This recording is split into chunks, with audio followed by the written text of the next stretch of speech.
My name is Bert. I'm Milton. And welcome to Wild Africa Experience. Today we're going to talk about the elusive leopard. Everyone from out of the country, when they come here, they always say, man, You want to see a leopard? I see a leopard. And unfortunately, sometimes they go home without even seeing one, you know. Indeed. But that's how elusive it is. Maybe you would have driven past it 2 or 3 times, you know. It's got this coloration that's camouflage so well in the trees or in the grass that you won't even notice it sometimes. Yes, that's right. So the thing is, with its rosette kind of formation of its spots, and there's also some lovely brownish, goldish color with a bit of whitish. It makes it to blend so well, which they can lie there undetected for an animal to pass there without getting disturbed, and then it can pass.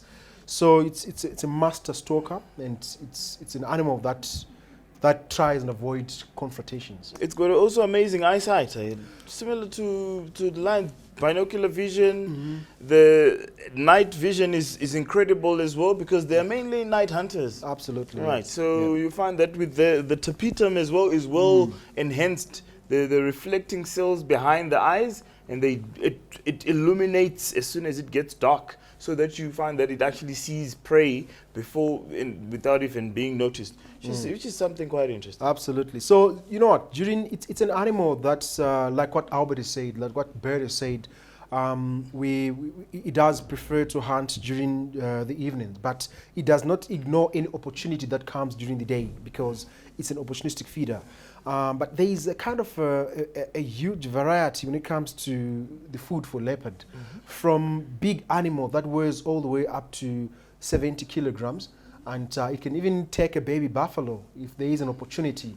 It can go for birds. It can go for a stranded fish like catfish in a dry riverbed, as it sees some catfish struggling to go through, and then it can grab those birds, guinea fowls, insects, and some of the things which you might not even think of, like alates, winged termites, and so it's great, and I love that, because it tries to avoid competition when it hunts during the evening. If it happens to kills, it kills, it grabs it right at the back here of the neck, break the jugular vein, and then it tries by all means to take the intestines off, so that it takes the weight, and it covers up very fast so that it avoids the telltales. Otherwise, other predators they have a tendency of coming. There is what we call interspecific competition. That is the competition between species, and most of the time leopards,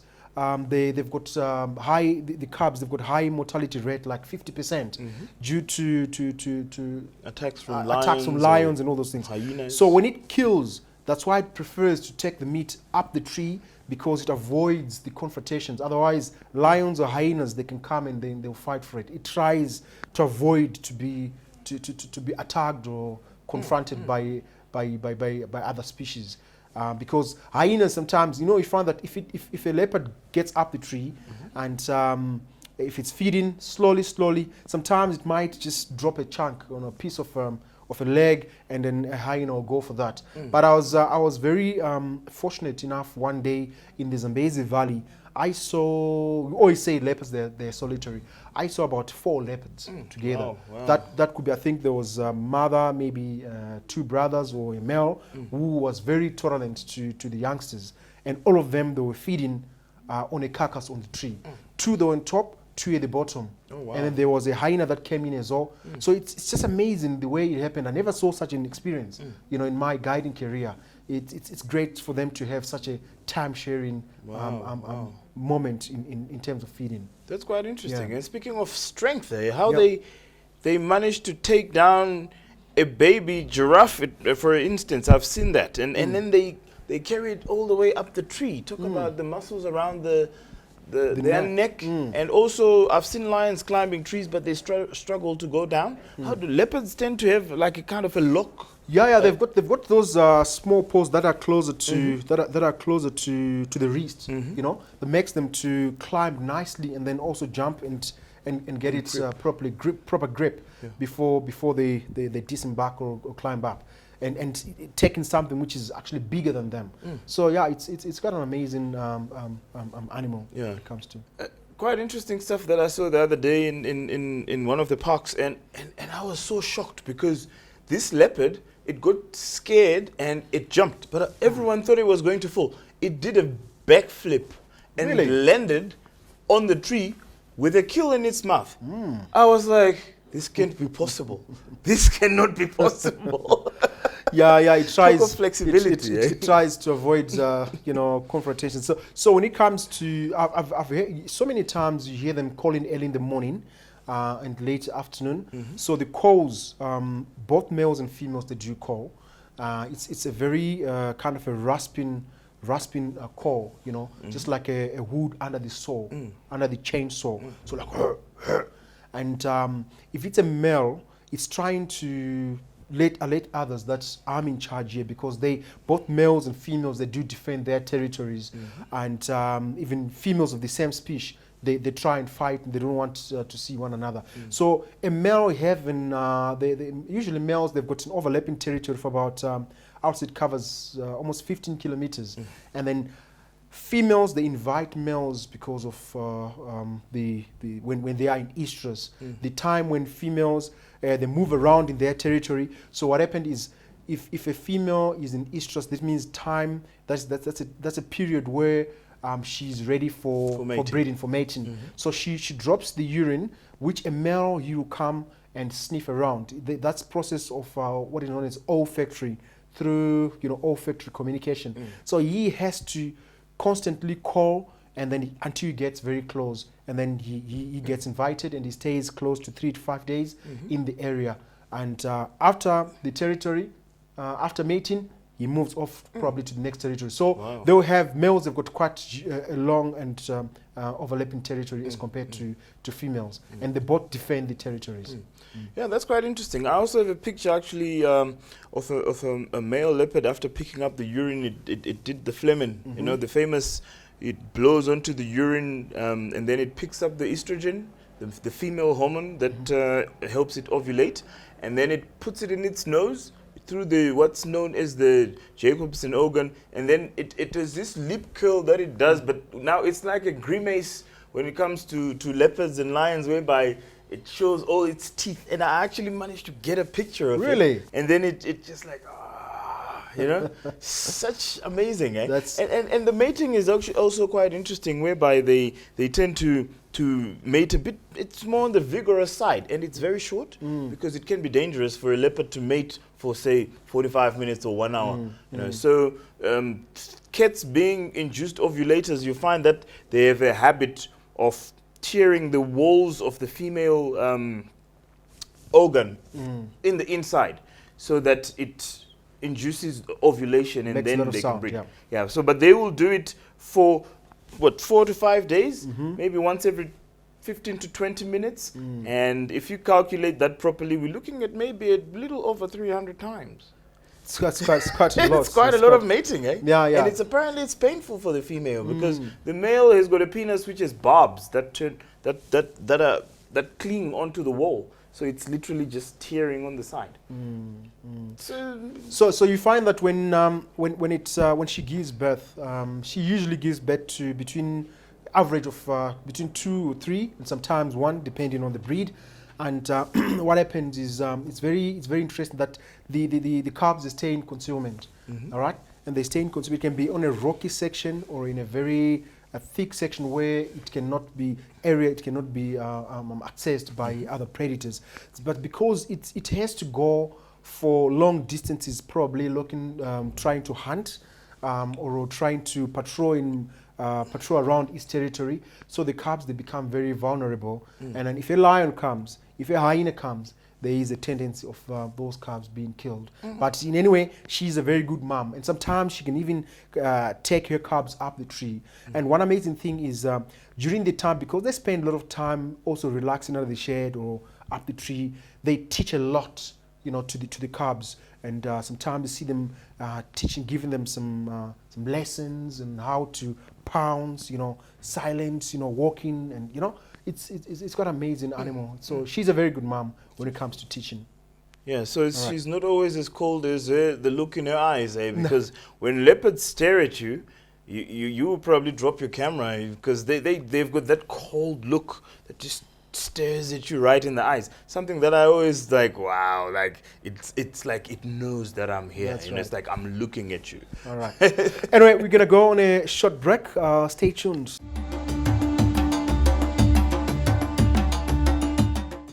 All right, welcome back.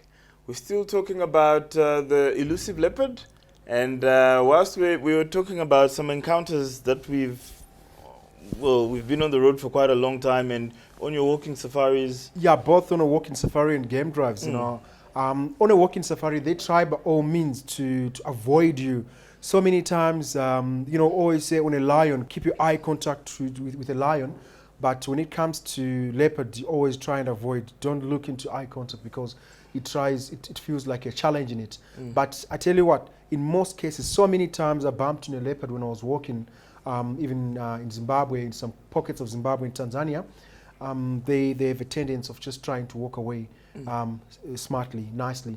And yeah, I had an amazing a sighting the other day where a leopard actually killed an impala right in front of us. I just heard impalas mobbing, giving some sound, prah, prah, you know.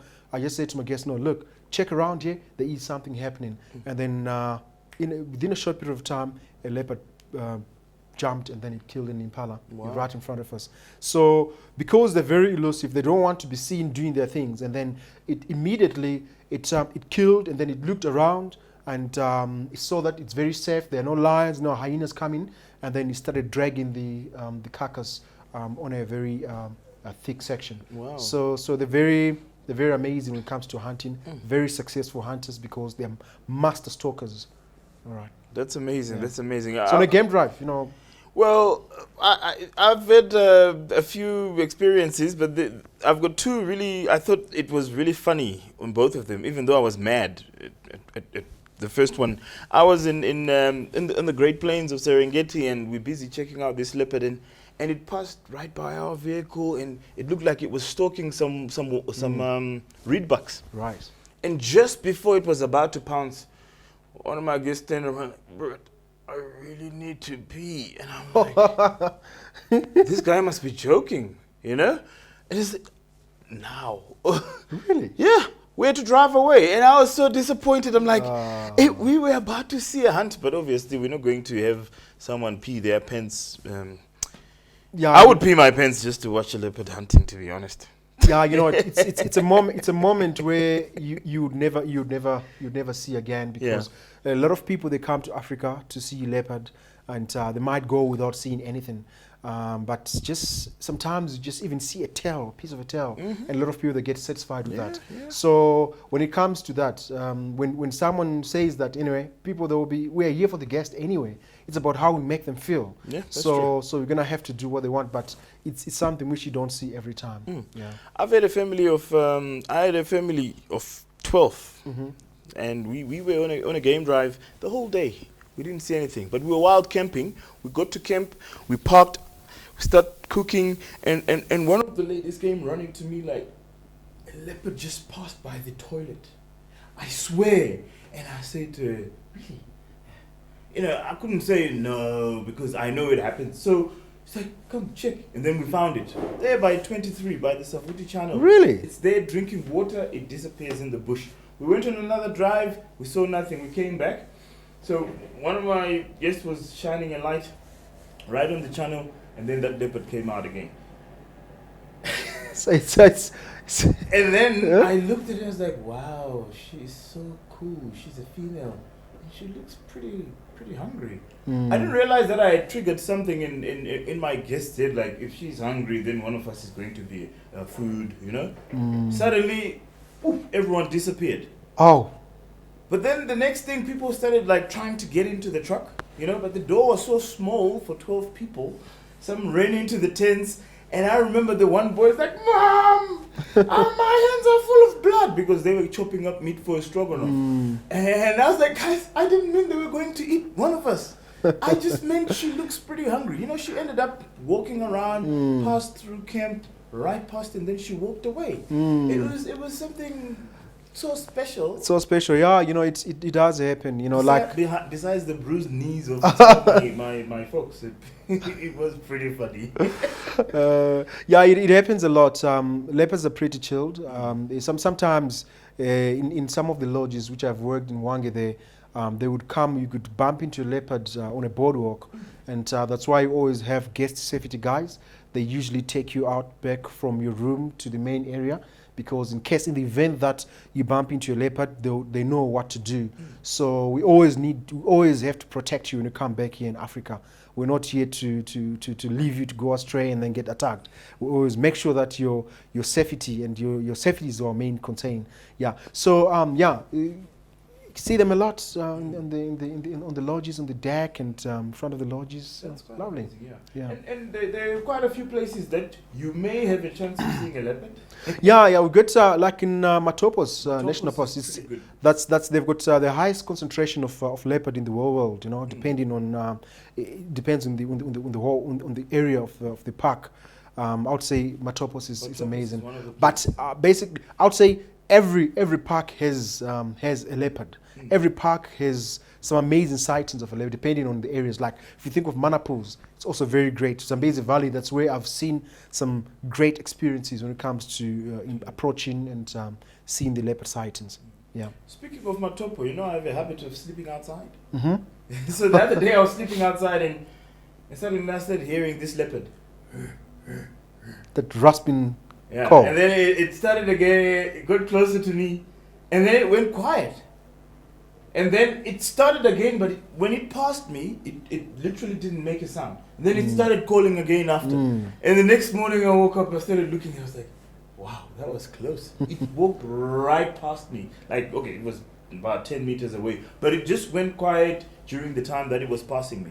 So talking about the rasping call, it's made in a very amazing voice box known as the suspensorium, hyoid apparatus, and it's amazing call which has been amplified in the throat there. It's great.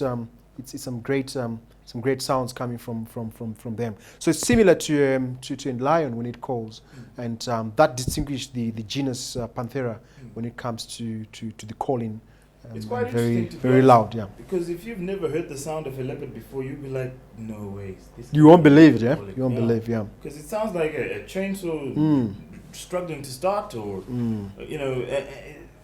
So some people will be like, no ways, this can't be a leopard. You're sitting around the fire and you say to them, hey, that's a leopard calling, listen. They're like, no. They're expecting something out of...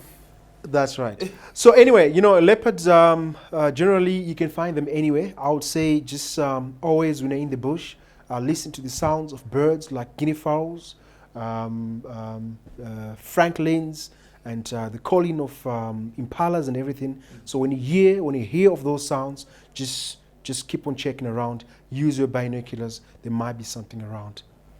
All right. On that note, we'll see you in the next episode. Thank you.